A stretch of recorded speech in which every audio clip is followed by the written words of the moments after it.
2021년 대구 자원봉사 우수 프로그램 공모사업 설명회에 신청해주신 자원봉사 단체 여러분들에게 감사의 인사를 전합니다.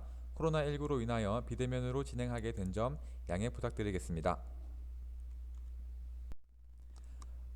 설명회의 순서는 2021년 대구 자원봉사 우수 프로그램 공모사업 개요, 자원봉사 프로그램 기획 및 신청서 작성 방법, 안녕 캠페인 한눈에 보기 순으로 진행하겠습니다.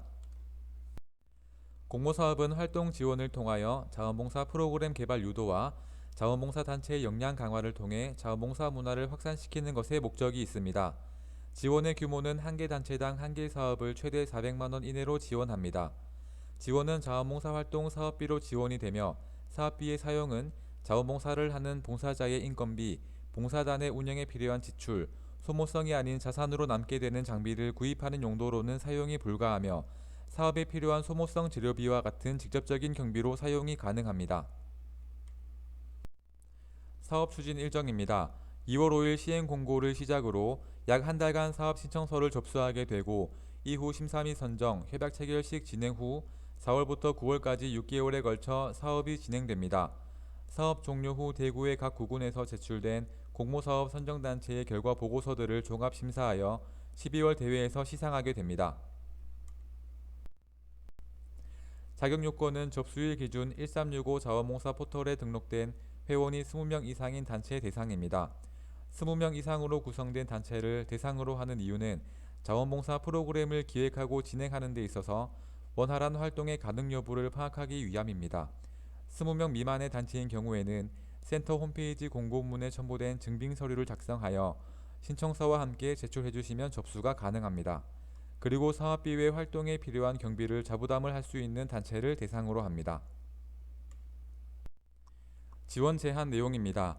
2회 이상 선정되어 활동한 단체는 신청은 가능하나 먼저 신규 단체에 대하여 공모사업 활동 기회를 넓혀주고자 지원에 제한이 됩니다. 하지만 프로그램 내용에 따라서 선정 결과는 달라질 수 있습니다. 다음으로 공모사업에 선정되어 활동하는 프로그램에 대한 예산에 공모사업의 보조금과 단체의 자부담 외에 타 사업을 통하여 지원받게 되는 보조금이 함께 들어가 있으면 안됩니다. 다음으로 자원봉사 단체가 아닌 기관 시설에서는 신청을 하실 수 없습니다. 공모사업은 지역에서 활동하는 자원봉사 단체의 프로그램 개발과 활동을 지원하기 위한 목적이므로 자원봉사 단체에만 신청이 한정됩니다. 다음으로 단순 행사성 활동, 단순 노력봉사 또한 지원이 제한됩니다. 일회성의 단순 행사에 그치는 활동은 신청이 불가능하며 프로그램의 목적과 목표에 맞게 연관성을 가진 최소 월 1회의 활동으로 구성된 프로그램에 한하여 신청이 가능합니다. 또한 사업비로 활동을 하는 자원봉사자의 인건비, 봉사단 운영을 위한 경비, 봉사단이 자산으로 남게 되는 물품을 구입하는 경비로 사용되어지는 사업은 지원이 제한됩니다.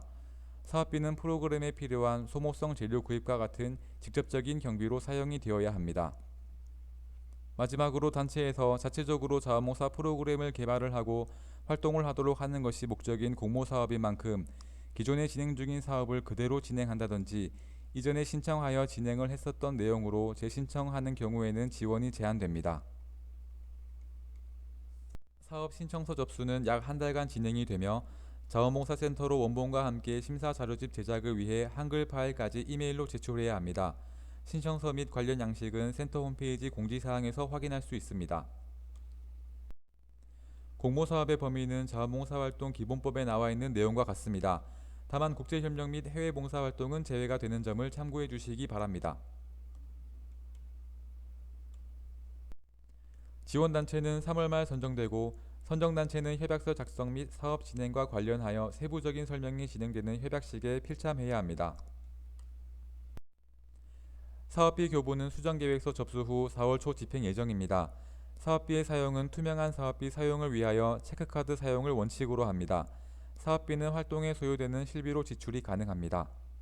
사업비를 지원받게 되는 선정단체는 개인 명의가 아닌 봉사단체 명의로 된 통장을 개설한 후 해당 통장으로 사업비를 지원받을 수 있습니다. 사업비를 반납하게 되는 경우가 있습니다. 제출한 사업계획서에 예산 부분에 기재되어 있지 않은 지출인 경우, 체크카드를 사용하지 않고 현금을 인출하여 사용한 경우는 사업비 반납 대상이 됩니다. 사업 종료 후에는 보조금 통장에 남아있는 사업비의 잔액과 이자 발생분 또한 반납해야 합니다. 사업 종료 후 평가를 통하여 사업의 내용 및 목표 달성도, 공헌도, 참신성 등에 대한 공정한 심사를 통해 우수 프로그램을 선정하고 시상을 진행합니다. 여기까지 공모사업에 대한 전반적인 내용을 보았습니다. 다음으로는 프로그램 기획과 사업 신청서 및 계획서 작성에 대한 내용으로 넘어가겠습니다. 자원봉사 프로그램에는 세 가지 욕구가 반영이 되어야 합니다. 자원봉사자의 욕구는 단체의 구성원들이 관심을 가지고 있는 내용인가, 하고 싶어하는 내용인가, 잘할 수 있는 것인가에 대한 것입니다. 두 번째, 지역사회 욕구는 우리 단체에서 하고자 하는 프로그램의 내용이 우리 지역에서 필요로 하는 것인지에 대한 내용입니다. 마지막으로 자원봉사센터 및 기관의 욕구입니다. 기관을 통해서 활동을 하게 되는 경우 해당 기관에서 원하는 것이 무엇인지에 대한 것이 파악되고 반영이 되면 기관과 함께 원활하게 프로그램을 진행할 수 있습니다. 위의 세 가지 욕구들이 반영된 자원봉사 프로그램은 자원봉사자와 지역사회, 센터 및 기관이 모두 반영할 수 있는 긍정적인 자원봉사 프로그램이라고 할 수 있습니다. 자원봉사 프로그램을 기획할 시에 고려해야 할 사항입니다.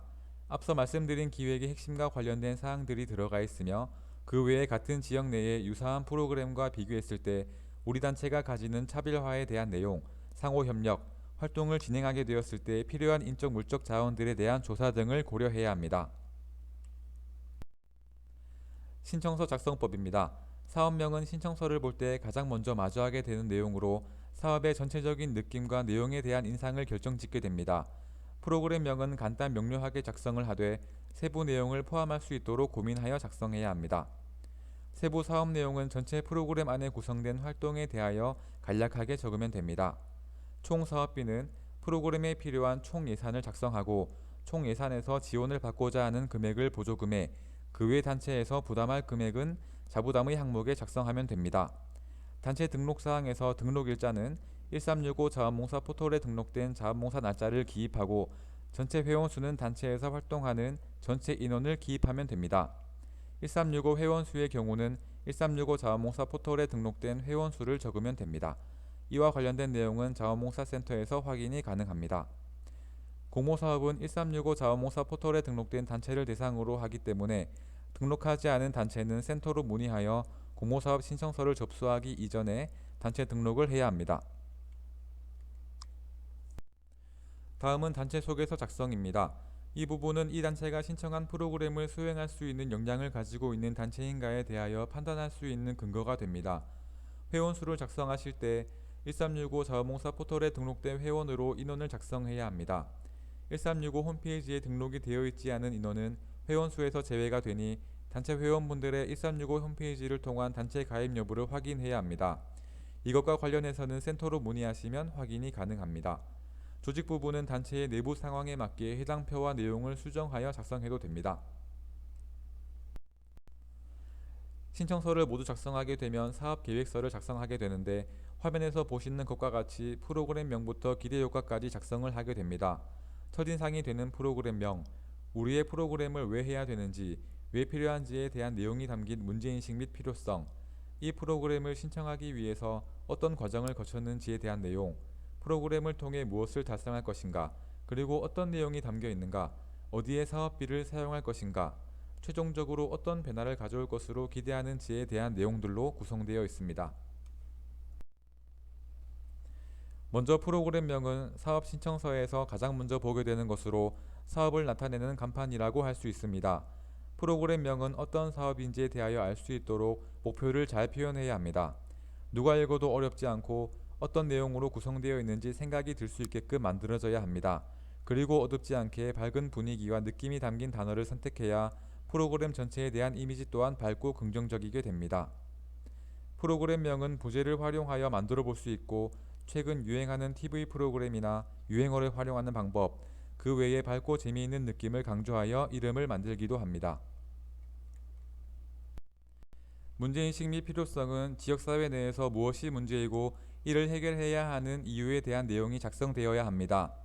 예를 들어 취약계층의 어르신이 상대적으로 문화예술을 접할 수 있는 기회가 적다는 것을 문제로 인식하고 우리 단체에서 할 수 있는 활동을 직접 기획해 볼 수 있습니다. 이는 자원봉사자의 욕구와 지역사회의 욕구가 반영된 프로그램이 됩니다. 다음은 목적 목표입니다.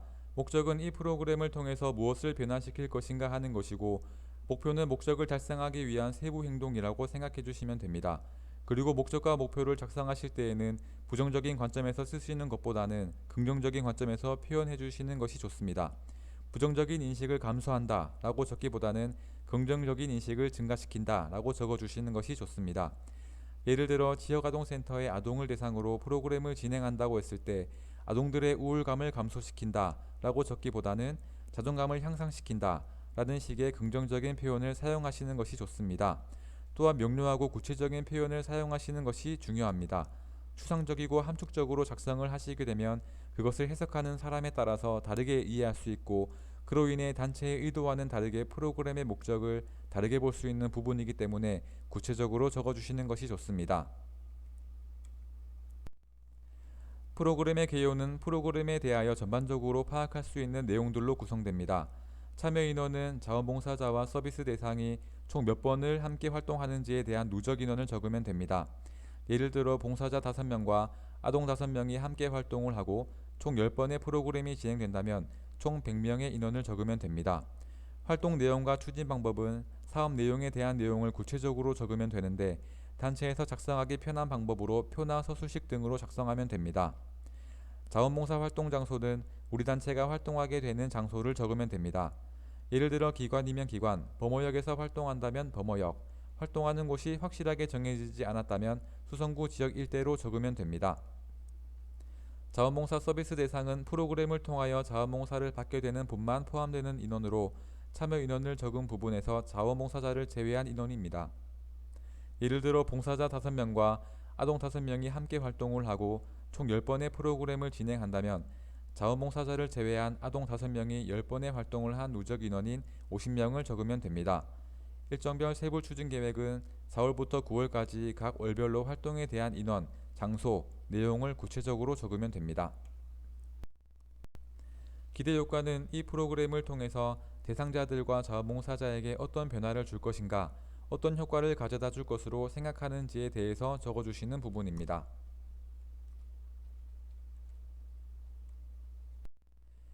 예산서 작성법입니다.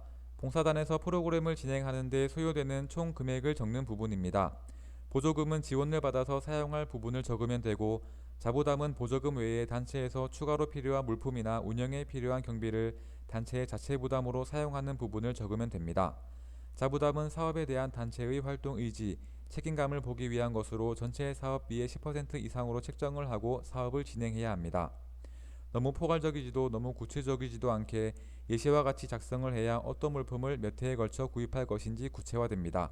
또한 예시를 보면 장갑 외라고 기재가 되어 있기 때문에 장갑 외에 필요한 물품들을 융통성 있게 사용할 수 있게 됩니다. 지출 항목과 금액, 산출 기초를 작성할 때는 활동별로 작성하는 방법과 세부 항목별로 작성하는 방법이 있습니다. 활동별로 필요한 물품과 예산을 정리하는 방법으로 예를 들어 4월에는 플로리스트 활동, 5월에는 캠페인 활동을 한다고 하면 두 가지 활동을 나누어 지출 항목에 작성하고 각 활동별로 필요한 물품을 산출 기초에 작성하면 됩니다. 세부 항목별로 작성하는 방법은 필요한 물품을 지출 항목에 적는 방법으로 매달 필요한 물품이 비슷한 경우에 작성하면 됩니다. 사업비를 결제할 때는 보조금, 자부담 모두 체크카드를 사용하는 것을 원칙으로 합니다. 이상으로 프로그램 기획과 신청서, 사업계획서를 작성하는 방법에 대해서 알아보았습니다. 다음은 마지막 내용입니다. 올해 2021년 대구자원봉사 우수 프로그램 공모사업에서는 안녕한 사회를 만들기 위한 프로그램에 대하여 우선적으로 검토하도록 공지되었습니다. 이것과 관련하여 안녕 캠페인에 대하여 간략하게 말씀드리고 마무리하려고 합니다. 안녕 캠페인은 안부를 묻는 사회, 안전한 사회, 안심하는 사회라는 세 가지 주제로 안녕한 사회를 만들기 위해 자원봉사로 행동하는 주민 주도의 문제 해결형 프로젝트입니다. 안부를 묻는 사회는 사람과 사람, 사람과 사회 사이에 희미해진 단절 사회를 극복하기 위하여 여러 관계를 이어나가는 사회를 의미하고, 안전한 사회는 우리 모두가 안전하게 살아갈 수 있는 환경을 만들어가는 것을 의미합니다. 마지막으로 안심하는 사회는 서로의 불안을 나누고 위로하는 사회로 서로를 신뢰하고 믿음을 가질 수 있는 사회를 의미합니다. 안부를 묻는 사회, 안전한 사회, 안심하는 사회를 만들기 위해 할 수 있는 일들이 무엇이 있을지에 대하여 생각해보고 프로그램을 기획해보는 것은 어떨까요? 온라인으로 설명회를 진행하게 된 점 양해를 부탁드립니다. 신청서와 사업계획서를 작성하시면서 궁금한 점이 있으시면 문의 주시면 감사하겠습니다. 공모사업을 준비하시는 모든 자원봉사단체 여러분들을 응원하겠습니다. 이상으로 설명회를 마치도록 하겠습니다.